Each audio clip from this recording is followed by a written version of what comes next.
Assalamualaikum and hello students. We meet again for a second part lecture video in chapter number 13.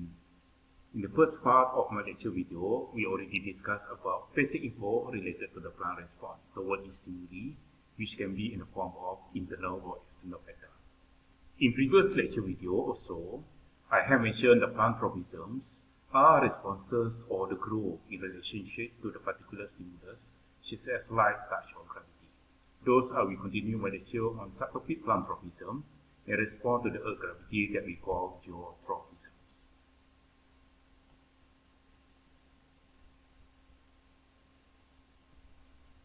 So, geotropisms. What do we mean by geotropisms? The geotropism refers to the response of the plant organ to the gravity. Plant roots are positively geotropic. That is, they will bend or grow downward toward the center of the earth.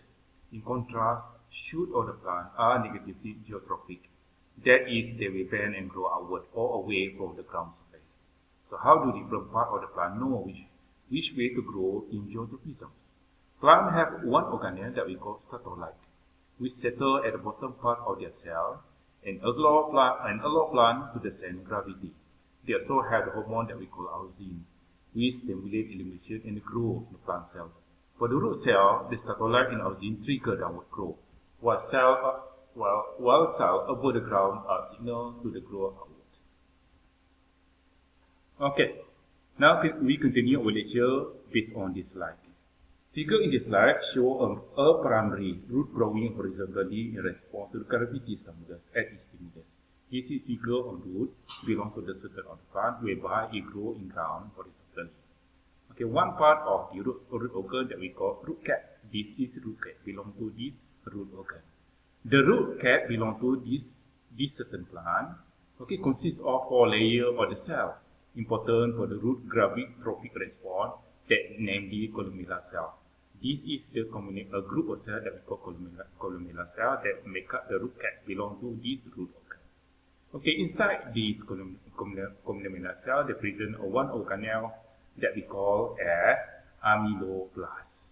Okay, now, in the starch statolite hypothesis, propose that for vascular plant, the starch field amyloblast, okay, of gravity sensitive cell, the columella cell or the root tip could act as statolite, which when fall or sediment within the cell, thereby signaling direction of gravity or cause the root to the bend. Okay, the presence of these organelles that we call amyloblast, which can act as statolite when they are fall or sediment at the bottom of the columella cell. This is one of the factors that can cause this organ to bend toward the ground or toward the positive geotropism response. Okay, now. Statolite are assumed to modify the transport of the growth hormone or trigger the change in distribution of hormone that we call auxin. Okay, the next factor that helping these root organ to bend because of the distribution of auxin hormone synthesized by a group of cells that present at the root cap that belong to the root organ, whereby they are not distributed equally on upper part or at the lower part belong to this root organ. Okay, the presence of this hormone auxin at the bottom part of the root organ, the present in high amount or high concentration, it can cause inhibition or it prevent the cell to divide. That in contrast, okay, in mechanism response for the cell that present in upper part of the root organ. Even though the presence of this auxin hormone in terms of amount or concentration is minute, but it can cause. Okay, cell at the upper part for the root organ to elongate or to divide itself. Okay, now I repeat back the impact of auxin hormone toward the root organ. High concentration of auxin on the lower side of the zone of elongation inhibits cell elongation, slowing growth on the side and curving the root downward.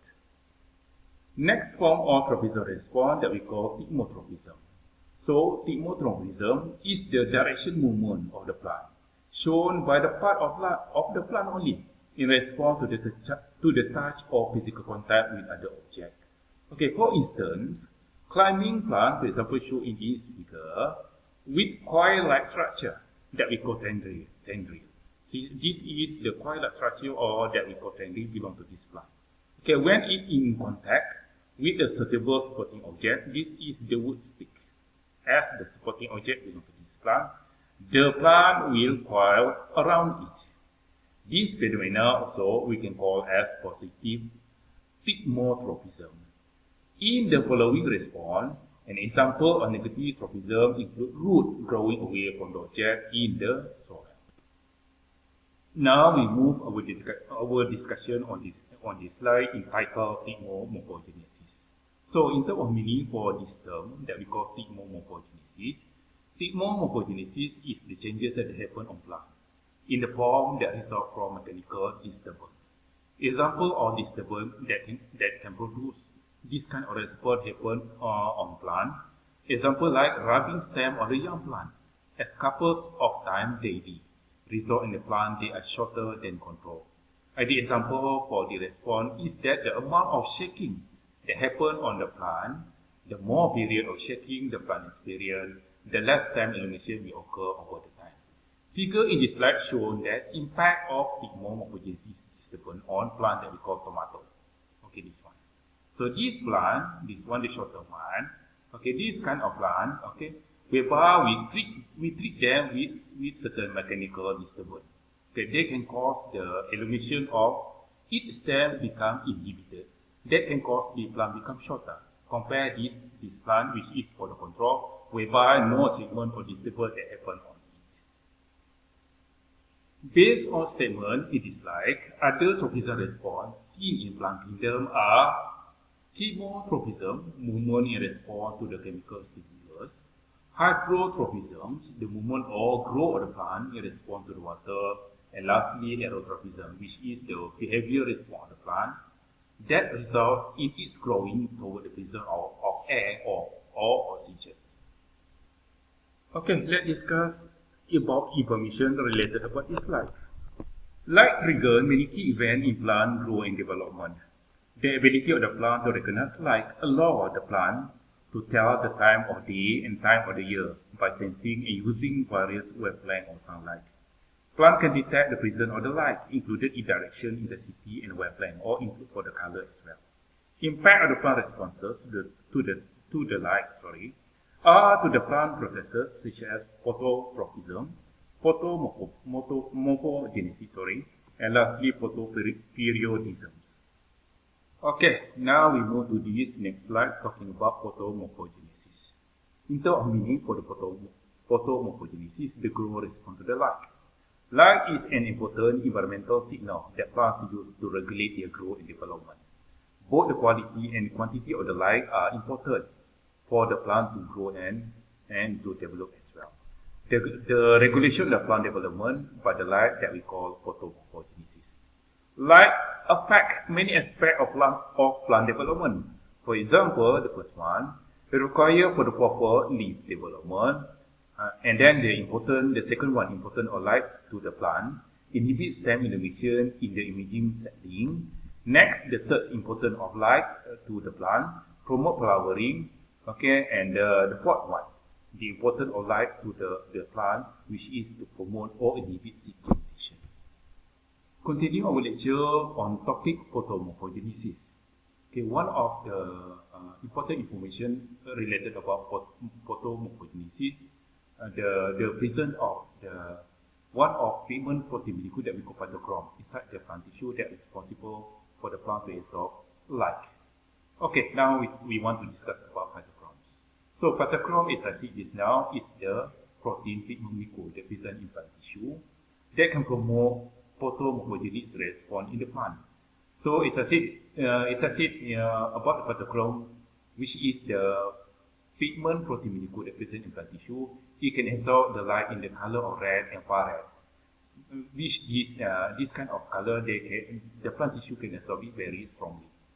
And then another color that can be absorbed by the plant tissue with the presence of this pigment molecule inside the tissue, that can color that we call blue light. This kind of protein molecule, which is the pigment molecule that present in plant tissue, they present in plant ubiquitously in plant tissue such as in leaf, organ, stem, and shoot tissue belong to the certain plant. Okay, now figure in the slide showing the structure for the phytochrome. It consists of two identical protein molecules that join together, okay, to form one protein molecule that we call phytochrome. This is figure on phytochrome, which is made by two identical protein molecule that join together to form one protein molecule that we call phytochrome. Okay, and then later on, each of these protein molecule that make up the phytochrome, it consists of two domains. The first domain that we call as photoreceptor activity domain, and then the below part for the subunit protein that we call kinase activity domain. So inside the photoreceptor activity domain, the presence of part that is responsible for the absorption of the light by the pigment molecule that we call chromophore. Okay, now let's talk about function for the first domain that become one of unit for the phytochrome. This kind of domain that we call photoreceptor activity. This is one of the domain makeup of phytochrome molecule which function as photoreceptor because of the presence of the chromophore. Okay, inside this domain, which is covalently bound to the non-protein pigment that we call chromophore. So as I said just now, this is part of the domain that we call photoreceptor that's possible the absorption of the light by the plant tissue. Another part domain that we call kinase activity in terms of function. This kind of domain in terms of function interact with the kinase domain to the link light reception to cellular responses that triggered by the kinase. Let's continue our discussion on phytochrome.